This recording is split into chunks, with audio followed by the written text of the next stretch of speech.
Okay. How you doing, everyone? Uh, this is part four of a four series, and just gonna jump right in. You guys, thank you for all the comments and all the new subscribers. If you haven't subscribed already, please subscribe. It'll just help me, get a couple mind goals that I have going on. Nothing serious, but yeah, I'm gonna just jump right in.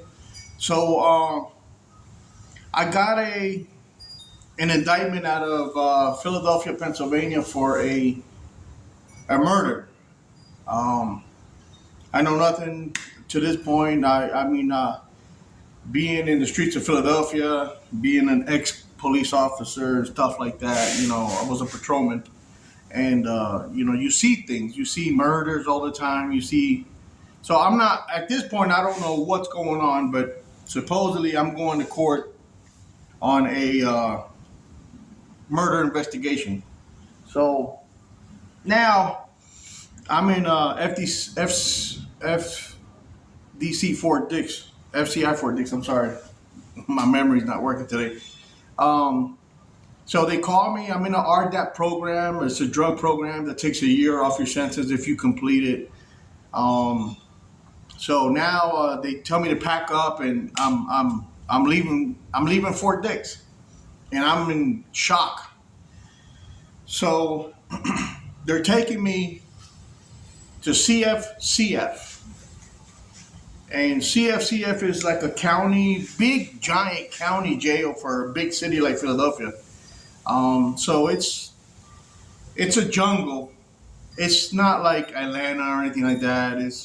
There's a lot of like whenever you go to like a county jail, you're gonna see the drunks. You're gonna see the drug addicts coming down off their high. It's very dirty because they're throwing up, they're sick, they need their fix, they can't get it. I've seen people in county for a $25 fine. So, I mean, it's just, you're going to be with people that are, ugh. Yeah. So, anyway, uh, I get to CFCF, and, I'm like down the street from my family. Like, they're literally 10 minutes, if that, from where I'm at. And I haven't seen them in 3, 4 years, something like that. Um, so that's what I'm thinking. Like maybe I get to see somebody from home. The person that I saw from home first, I didn't ever expect to see, which was my dad. And my dad has never been in a prison. I have an older brother that got in big time trouble with the law and had a couple bouts with drugs and stuff like that. So I hated drugs. I really did hate drugs, and that what made me pursue a career in law enforcement, and I became a law enforcement officer because of my brother, my older brother, just not being there. He's only 5 years older than I am, and he was never there. Like he dipped out in his teens, early teens. I was maybe 10 years old when my older brother left and was completely blown away by drugs and the drug world. But that gave me the desire to be, you know, a law enforcement officer and kind of like uh, make my parents proud or something because my parents they were they were fire and gasoline. They didn't mix well at all either. 25 years of pure abuse and stuff like that. Anyway, so my dad comes to see me, and he, being that I'm a federal inmate, I'm automatically go. I go to the hole. So in the hole in CFCF, when you get a visit, it's through a glass. It's through glass, and he could not comprehend that. My dad was like, "Well, why is I?" I thought I could be able to hug you or touch you, and that broke me as a human. Also, not being able to make my dad understand the situation that I was in. And I put myself there, like, I'm not going to sugarcoat it. It was all my fault. Um, it was all my baby mama's fault too, because she went with me. So, I mean, it is what it is. He came, I remember my dad came with his girlfriend. My mom and him had separated at about 25 years of marriage. And my dad went his way, my mom went her way. Thank God, because they didn't have no business together. So I had my 15 minutes. That's what you get, or you used to get it at CFCF. I don't know what it is now. I don't really want to find out. So he asked me what I was doing there. I didn't want to tell him. I was telling him I'm here because I'm on my way out. I had like 2 years, 2 more years to go. And he's like, okay, well, he was happy to see me, but very heartbroken not to be able to have contact. Um, and that was heartbreaking. But at least somebody came to see me, and that was good. So moving on, I go to House of Corrections. House of Corrections is a Atlanta. No killers. I mean, there are killers in there, but they're mostly blah blah blah. It's county jail. It's a big. They house like over 1,000 inmates, I believe. I'm not sure, but judging in the wing that I was at, I was in the hole. The doors are only like maybe 4 foot tall, and you walk down into the cell. That's how old fashioned. That's how old this jail was. I might say prison, but I mean jail. But I was there for about a month, and then I go to court. So I go to court, and there used to be these detectives called Tom and Jerry. And Tom and Jerry, there was a guy that was murdered on Lithgow and Luzerne in Philadelphia, and I was seen leaving the crime scene, and I just because I was there doesn't mean I pulled the trigger. You know what I mean? And these guys, I wasn't charged with the crime, but I was a main suspect. Like, we need to talk to you kind of thing. And so sure enough, told them I remember the night I was there. I didn't shoot nobody. I didn't have no reason to. I didn't get to argument with anybody.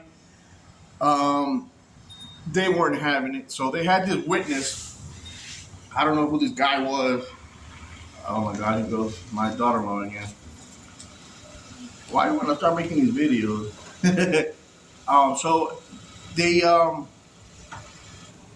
they had this witness, and I had the first day was like a hearing, like what's going to happen, what all the state has against me and stuff like that.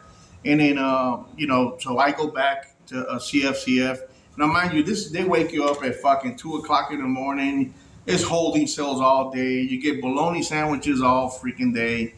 It's just horrible to go to court. And I'm actually going to court in Sixth and Market. So just Larry Lawton with the court there. It was kind of funny. I hope Larry Lawton someday sees my videos, and says, "Wow, we were in a lot of the same places." And so hey man. Hi. And it's a horn with a cold. And I was in Sixth and Market. I go back to CFCF. Now I know what I'm facing. I got the indictment in my hand. So now I'm not that scared because I know it's bullshit. It's just they're asking questions. They're trying to pin this on somebody. So I go back to court the next day. It was court for 3 days. They questioned me again in court, like if I was the one that had pulled the trigger, and they didn't have no evidence. All they needed was somebody to say, a dummy, hey, I did it. And yeah, no, that was never gonna happen. I did not kill anybody on Lithgow Street that day. Didn't do that. Not that type of person. Anyway, Um, the third day, the judge throws the case out. It's insufficient evidence. Blah blah. And Tom and Jerry detectives have been already off. They were fired, or I don't remember what the detectives in this case were fired at some point. So some other detective had it. He didn't really care about it. The prosecutor didn't really. It was just an inconvenience because if I would have been released from Fort Dix after completing my sentence, my federal sentence, they would have been outside the steps to pick me up and handcuff me and take me to go fight this. Now, if that would have happened, it would have took this case a year, 2 years to be heard. So I would have been in jail possibly. I would have had to pay the bond and all. It would have been. It was just a way for the government to again. And no, thank God that my bunkie in the feds put that paperwork in for me, and they had to. I think they have 60 days to bring whatever it is against you. So thank God for my monkey that was a federal judge and had that paperwork done for me. And so now the murder case bullcrap is over. Now I'm 4 months. It takes 4 months to send me back to the feds. um, I get a visit from my dad again, and he brings my baby mama. I don't really know what all's going on with her, but I'm imagining, she has moved on. She doesn't say anything though. She doesn't say, "Hey, I moved on." I'm single or I'm with somebody. And she doesn't say none of that. Doesn't go into any kind of detail. Just starts talking to me normally, and she's crying, and I'm really skinny. I'm back down to like 158, something like that. My dad like telling me, "Damn, dude, you're like skin and bone, bro. Like I never seen you like this," and he doesn't like it. And I'm thinking, okay, well maybe maybe there is hope. I don't know. Between me and my baby mama, I mean, I would have to come out of prison and see all that she did before that's a possibility. I'm not, I'm not some jackass. Don't jackass me because, I there's many women in the sea, so to speak. So I can easily move on. But the thing is, she gave me the hope. She didn't say, I'm with this guy. We never really talked about that. We only got 15-minute visits, 15 minutes long. So there's not much you can talk about in 15 minutes. Um, and they leave, and those are the only two visits that I get because I'm down the street. Now I'm literally 5, 10 minutes, let's say 8 minutes away from where I used to live. So I'm in CFCF for 4 months. Um, I don't really pay attention to all the stuff that's going on in there. It's a very dirty institution. A lot of nobodies in there. I'm I'm not I'm not listening to anybody in there, or I don't care what's going on with anybody in there. I run into a couple buddies of mine that were on the street, and they were like, "Oh, that was nice." Ran into a good buddy of mine in the hallway, and he knows if he ever sees this video who he is. Really appreciate you, love you, man. And now I go back to the feds. So one morning, Gomez pack up. I'm going back to the feds. I know exactly where I'm going. I'm going back to Fort Dix because I'm going to get released from there. So I'm back at Fort Dix now. They put me back in RDAP. Now I'm 4 months behind everybody. I'm starting a new course again. Now I don't have my Judge Bunkie anymore. But it's okay. I'm starting to look to the end of this nightmare. Now, look, feds, listen. That guideline that y'all go by.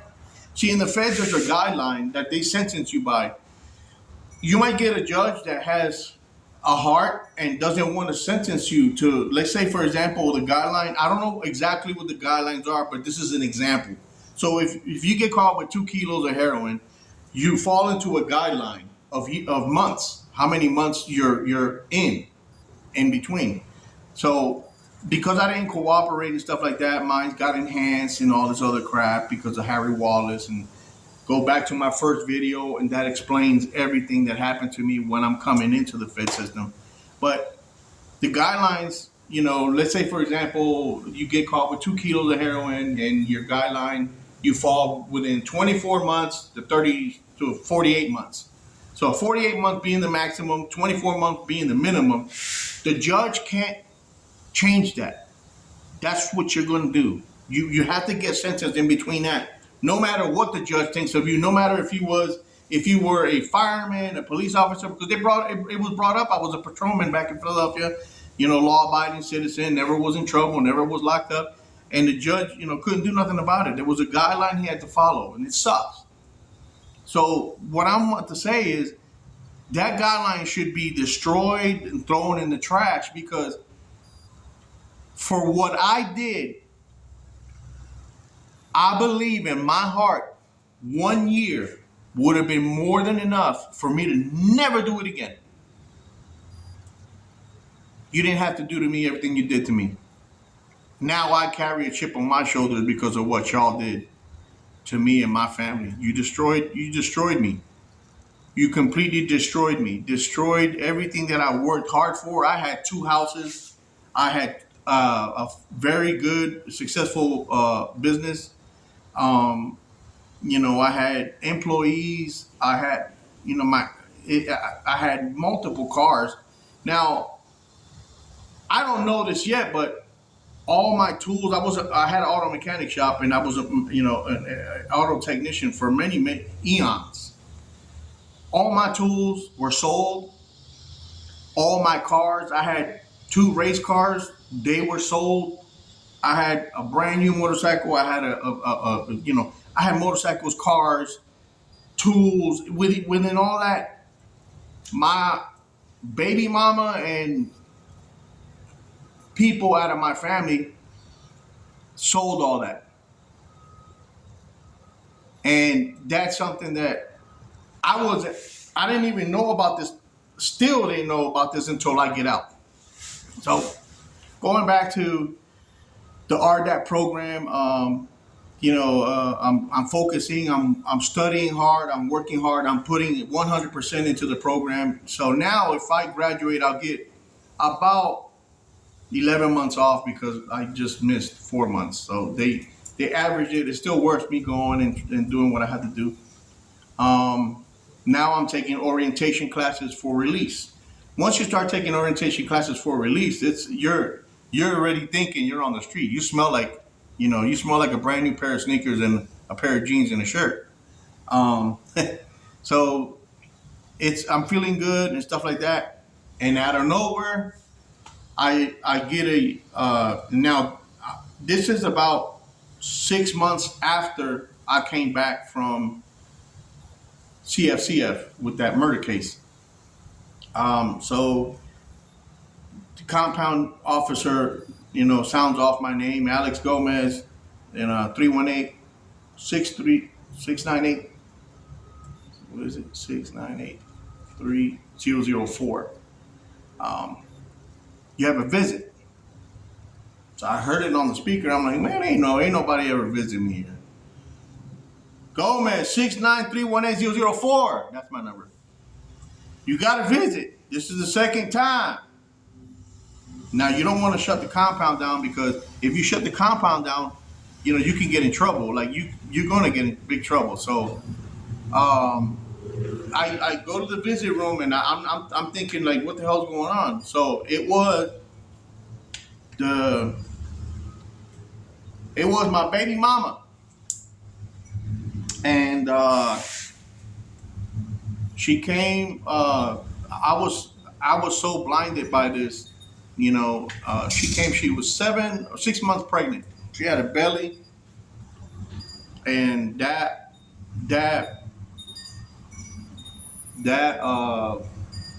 it hurt. It stung. That visit didn't last very long. I couldn't do it.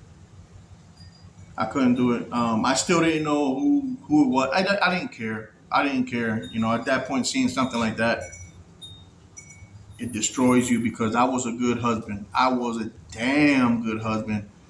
You know, I dedicated myself to my children. I made sure my children knew what camping, hunting, fishing, uh, car racing. I was into car racing. All that. We had fun as a family. I was a family man. I worked hard every day for my family, and to be dealt those cards that way, it was wrong. It was wrong. But it is what it is. You know. I mean, what are you gonna do? You know. So I said, okay, we better end this visit before something happens, before I go crazy. And the visit ended, and now I'm getting furious. I'm getting angry, and I felt I felt like I don't even know what to explain how I was feeling, to be honest with you, because I never told anybody this. You guys, um, anyway, so I try to continue to focus on my work and stuff like that, and I'm having trouble. I'm having trouble. I'm having trouble.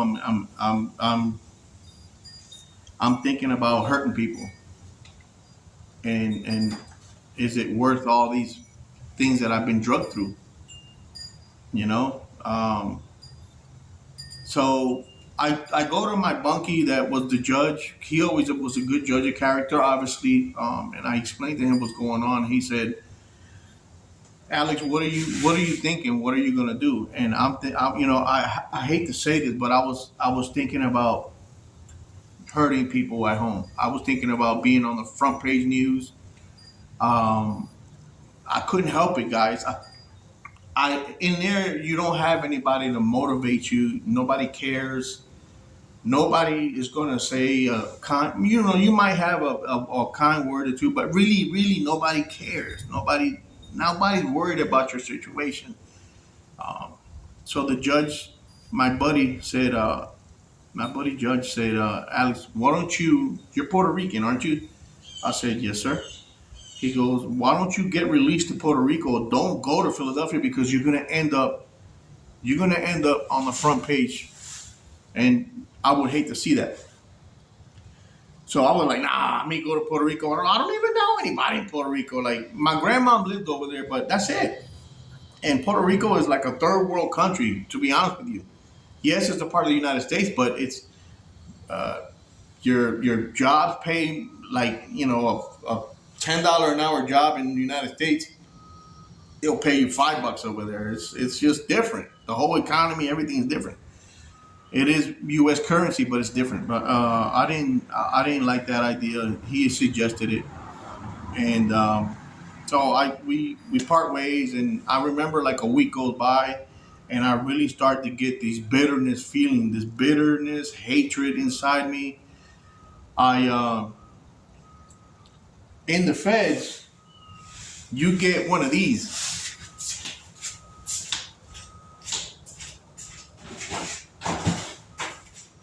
Obviously, not this big, but, and you know, you get one half this size. I mean, you could buy one, and you can walk around with it in the open compound on the weekends. You can fill it up with water and ice. They got ice machines, and you know, as you're doing your exercise, whatever you're doing outside, you can take your drink of water. Well, I bought a whole pitcher of that, of hooch, and I started drinking it. So I'm drinking, and uh, with the hatred that I had inside me and the rage, it was just pure rage.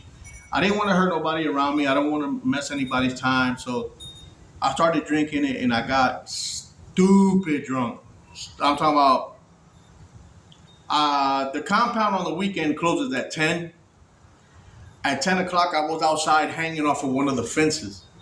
Not the fence, not the barrier fence, but one of the fences that divide the soccer field from the uh, football field.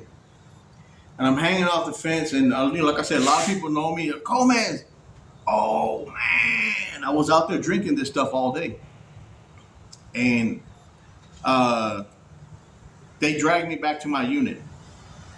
They dragged me back to my unit. They put me in bed, but there's count at 12 midnight. There's count every night, and I remember I was in my bunk, and I start. I have to barf. Um, so I went. I just went. I couldn't hold it. It's all over my bed, and the guys in the room in the 12-man room. God, count is like 5 minutes away. They take me off the bed. They rip my sheets off. They put me in the shower. The shower is right next to our 12-man cell. So you can take a shower anytime you want. Obviously, if count's coming, you don't want to be in a shower because you're going to impede count. That's a big strike. You know, you can go to the hole for that. Oh, they put me in a shower. They wet me down. They rip my clothes off. They put me back in the bed, and I'm in my white boxers. So count comes in, and I have to barf again. Everybody gets in their bed. Count comes in, and he comes in real quick. You know, he 1, 2, 2, 4, 6, 8. When he about to pass me, I get up and I fall off the bunk. So obviously he's gonna be like, "What the hell's going on?" They know who you are. Gomez. So I say,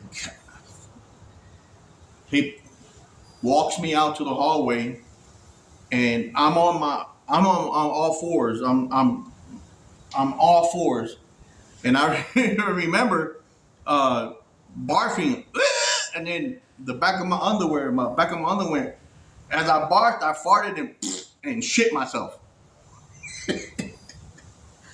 So, yeah, back to the hole. You know, back to the hole. A lot of the cops in there and everybody, they really liked me in there. I was in the hole for about 3 days, and then they sent me right back to RDAP because I'm on my way out. So what they did, they just put pending on the behavior part, like the this is the consequence of what you did. So what they did do was we had little plastic bags, and when you were in trouble, you would go out to the compound. Instead of walking the compound on the days open, you would pick dandelions until you fill those bags up. So what they ended up doing was the administration, they were like, we need 3 of those bags filled up, and then pretty much we're gonna let this shit slide. I'm not lying to you. That's what happened. A lot of you prison pros are gonna be like, that's impossible. Well, that's what happened. I mean, I don't know what to tell you. So every time the compound would open after chow, I had a little plastic bag, and I had to fill up with dandelions, and I was not the only one out there. It was a group of us. For shit that you do on the compound, that's your punishment. So I pick dandelions, and everything's normal. I'm going to the drug program, and after I finished that, I really start thinking about what the judge said about being released to Puerto Rico. So that's what I ended up doing. I went to my counselor. I said, you know what? I don't want to be released to Philadelphia. I want to get the hell away from here. And he said, "Are you serious?" I said, "Is it a possibility?" He goes, "Oh yeah, sure. We can send you to Puerto Rico." So that's what I did. I transferred to Puerto Rico, not knowing what I'm going to get into. But sure enough, I graduate from the RDAP program. I get the time off, and it's time for me to go. So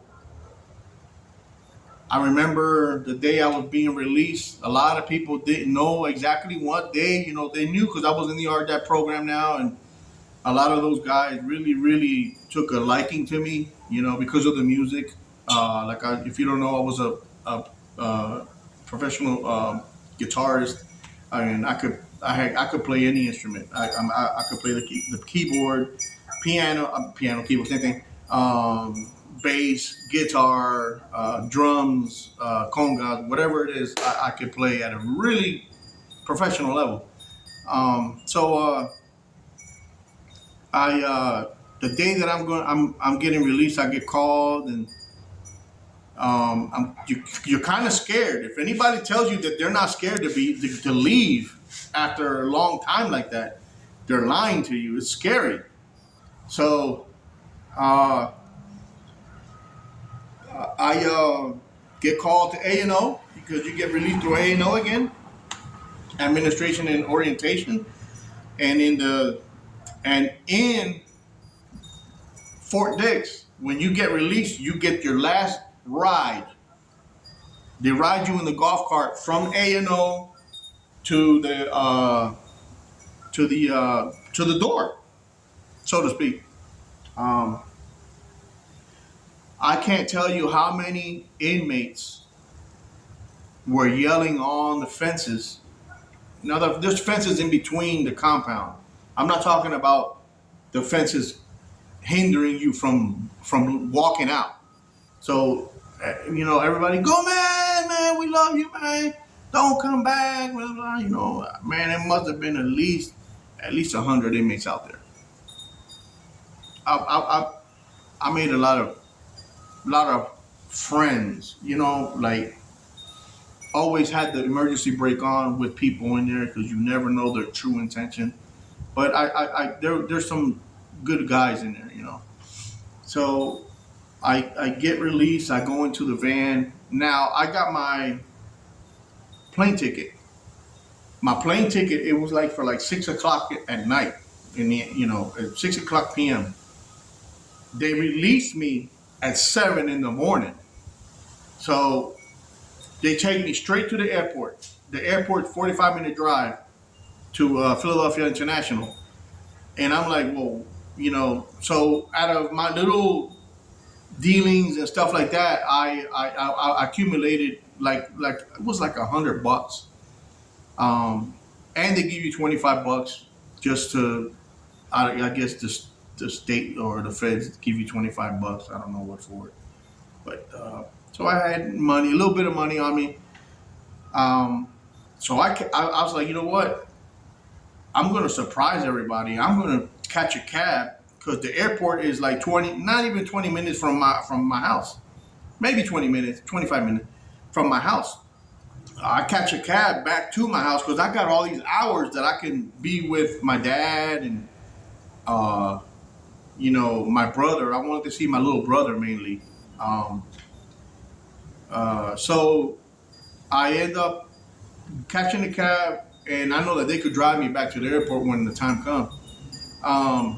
So I catch a cab and I go back to my house. Choose. If you don't want to believe it, don't believe it. But I ended up going back to my house. I walk in.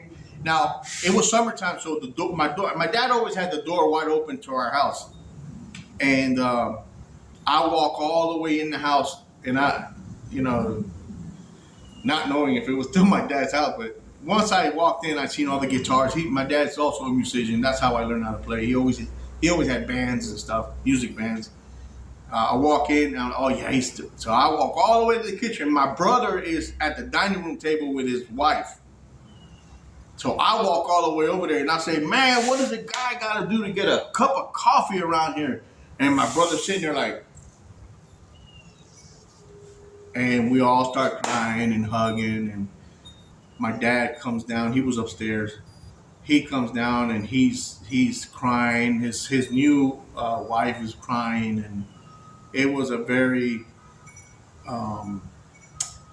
very good feeling for that moment. I had some feelings built up against them because no visits, no lack of any kind of communication on their part. That's how I felt.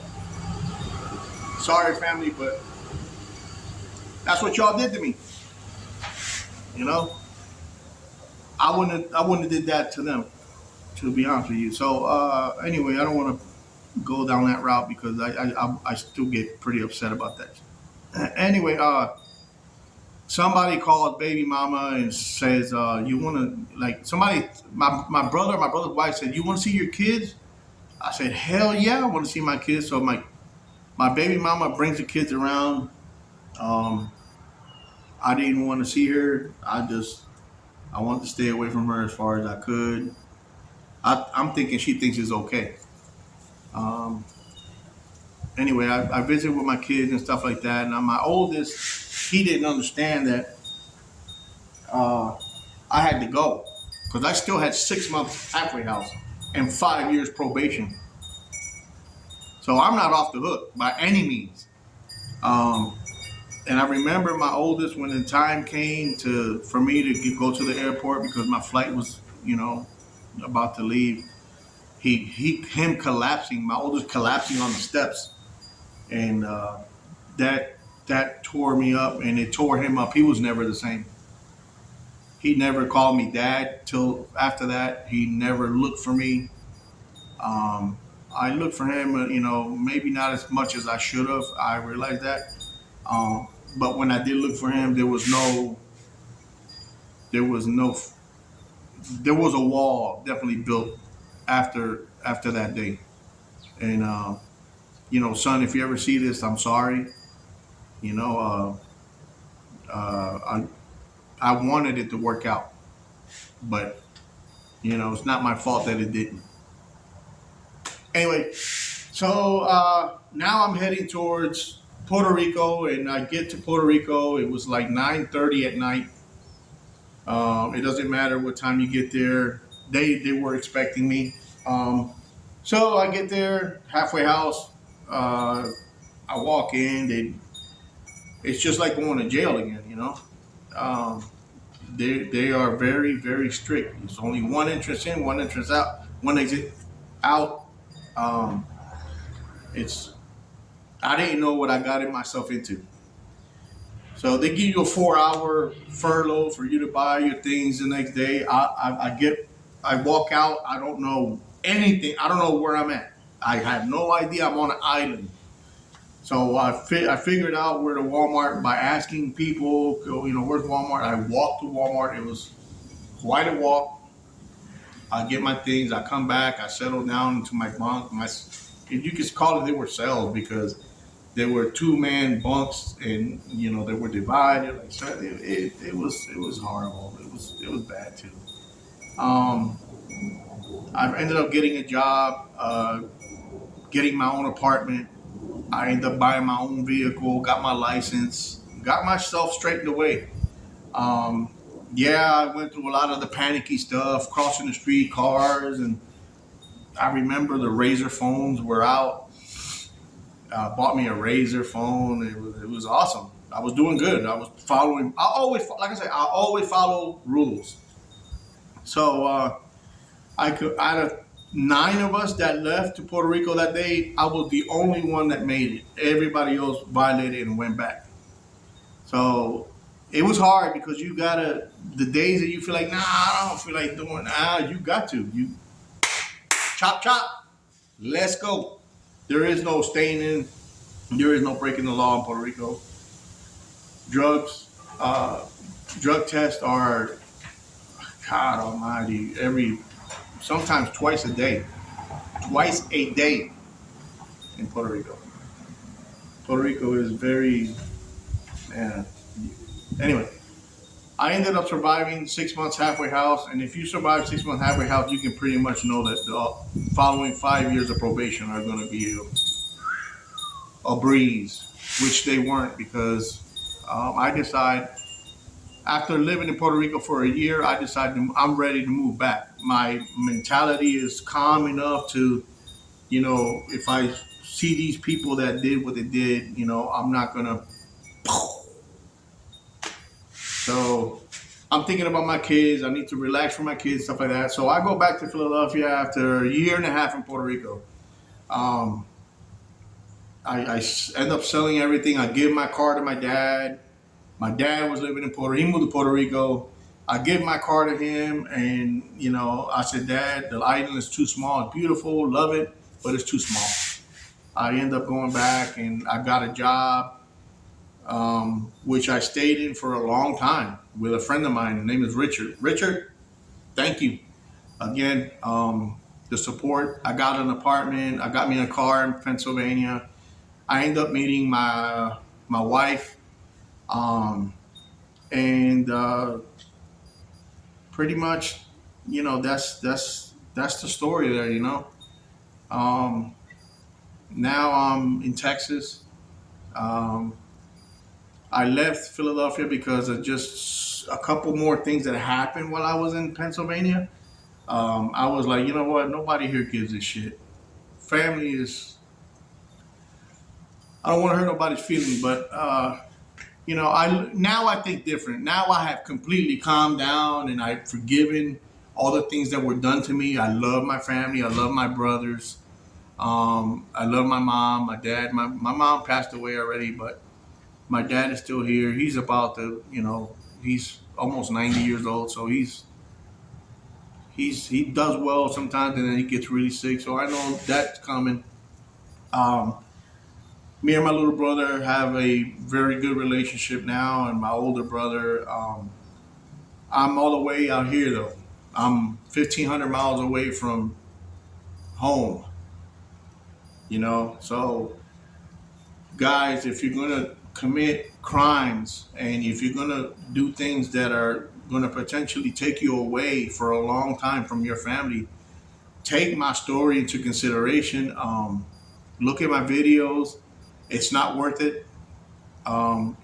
They'll send you away like that, and to get out is almost impossible. Along the way, I was promised, "Oh, you're only gonna man, you can get a early release, man. You're gonna go to camp, man. You don't worry, man." None of that ever happened, man. My stay in the federal system was a painful, very painful one. Um, I don't wish that on the snitch that put me in there. Um, on the snitch that put me in, he was getting time off, and his brother that got federal, I think he got like 60, 70 years in the feds. So every person that he would put in prison, depending on however many years that person got, they would take time off for that guy's brother. So it didn't go well for them. They're no longer breathing. That's what happens when you're informant. I mean, what do you think is going to happen to you? You're an informant. You're putting people in prison. It's going to catch up to you. I'm going to make other videos talking about the gory things that happened, the stabbings, the beatings, the things that I witnessed. I witnessed 3 people die in front of me. I'll talk about that in detail. I'll talk about I never talked about the feeling you get when you do so much time and you walk out, the paranoidness. When I was in prison, there was no self checkout. So I walk into Walmart and I'm like waiting on one of the, where's the cashiers at? Stuff like that. That wasn't available when I went to prison, and other things like of that nature. If you guys like it, the video's been doing really good. I really appreciate you guys, everyone that subscribed. Thank you. Thank you for commenting. Thank you for liking. And everyone, I'll always try to respond to your comments. And please subscribe. Just subscribe. I have some more videos coming up, maybe 2 or 3 of things that I think are important. But please stay out of the Fed system. Don't do what I did. Because like me, there's millions suffering every day in institutions like Atlanta, institutions like Brooklyn, institutions like CFCF, House of Corrections. Half these institutions are now closed, just so you know. So, peace, guys. Thank you. And see you on the next one.